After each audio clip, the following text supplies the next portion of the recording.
Saudara, tak hanya di Jakarta dan beberapa daerah lain, pengungkapan minyak kita tak sesuai takaran juga diungkap di Bogor, Jawa Barat.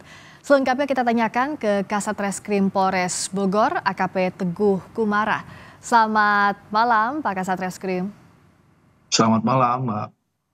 Pak, kronologi pengungkapan minyak kita oplosan di Bogor ini awalnya terungkap dari mana?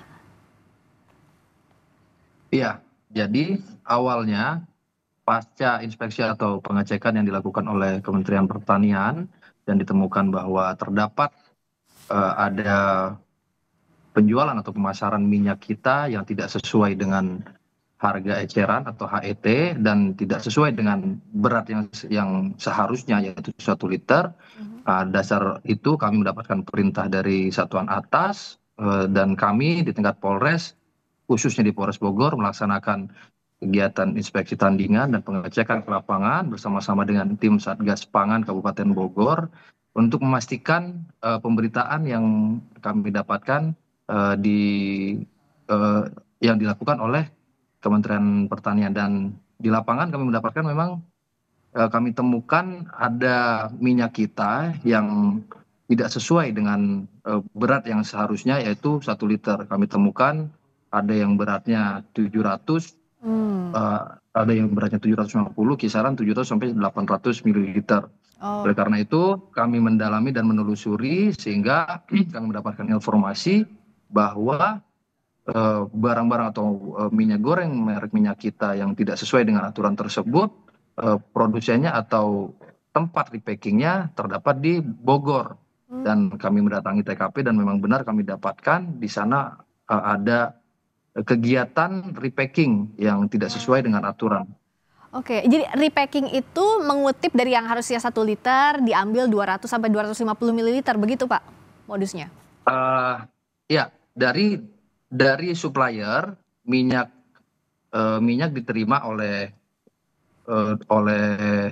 produsen atau pelaku dan setelah itu dibungkus dengan merek minyak kita gitu. Tapi tidak sesuai dengan berat yang seharusnya 1 liter dia produksi, dia hanya memproduksi 700 sampai 800 mililiter Iya. dan dipasarkan demikian. Barang bukti yang disita totalnya berapa, Bapak? Total barang bukti yang kami sita terdiri dari kurang lebih 417 dus, di mana di masing-masing dus terdiri dari 12 pouch. Jadi kurang lebih terdapat 5.000 liter Uh, minyak. 5.000 liter minyak, berarti keuntungan yang didapatkan berapa itu per bulan dan sudah berapa lama modus yang dilakukan pelaku ini? Pelaku menyampaikan di dalam keterangannya bahwa yang bersangkutan sudah memulai kegiatan ini di Kabupaten Bogor dari bulan Januari, namun kami tidak berhenti di keterangan tersebut, kami terus mendalami dari kapan sebenarnya kegiatan tersebut berlangsung. Dan untuk keuntungan sendiri dari bulan Januari tersebut diakui oleh pelaku sudah mendapat keuntungan 500 sampai 600 juta. Dari 5.000 liter tadi ya, yang sudah dipalsukan, bahkan lebih ya kalau 500 sampai Lebih, 600 juta lebih, ya. lebih. Ya, Ya. nah ini apa saja yang dilakukan? Apakah ada pengembangan penyidikan? Ada potensi tersangka lain juga kah? Serta pasal yang dikenakan apa, Pak? Ya, sampai saat ini kami terus mendalami, Mbak, terkait kegiatan yang dilakukan, kegiatan ilegal atau yang tidak sesuai aturan ini, apakah dia lakukan sendiri atau memang ada yang memerintahkan di belakangnya. Sampai saat ini kami sedang mendalami dan kami sedang memanggil beberapa orang saksi untuk kami ambil keterangannya dan tidak menutup kemungkinan ke depan akan ada tersangka yang lain. Demikian. Sedangkan untuk pasal yang kami sangkakan sendiri terhadap yang bersangkutan, kami menerapkan pasal 62 ayat 1 junto pasal 8 ayat 1 Undang-Undang Perlindungan Konsumen dengan ancaman paling lama 5 tahun dan pidana denda paling banyak 2 miliar rupiah, dan atau pasal 106 ayat 1 Hmm. Undang-Undang RI nomor 7 tahun 2014 tentang perdagangan dengan ancaman 4 tahun penjara atau paling banyak 10 miliar rupiah. Oh, Demikian. nah sampai sekarang memastikan kembali tersangkanya satu yang ditetapkan. Ya, sampai saat ini masih satu orang. Tapi ada kemungkinan atau tidak bahwa sindikat ini tidak hanya di Bogor saja, kalau jumlahnya 5.000 liter lebih bahkan kalau diakumulasi sejak awal, biasanya tidak sendiri kemungkinan, Pak. Iya, maka dari itu Mbak, sampai saat ini kami masih terus melakukan pendalaman dan penyelidikan, dan kami sudah mengirimkan panggilan terhadap beberapa orang saksi, dan kami sampaikan tadi tidak menutup kemungkinan kami bisa menetapkan tersangka yang lain.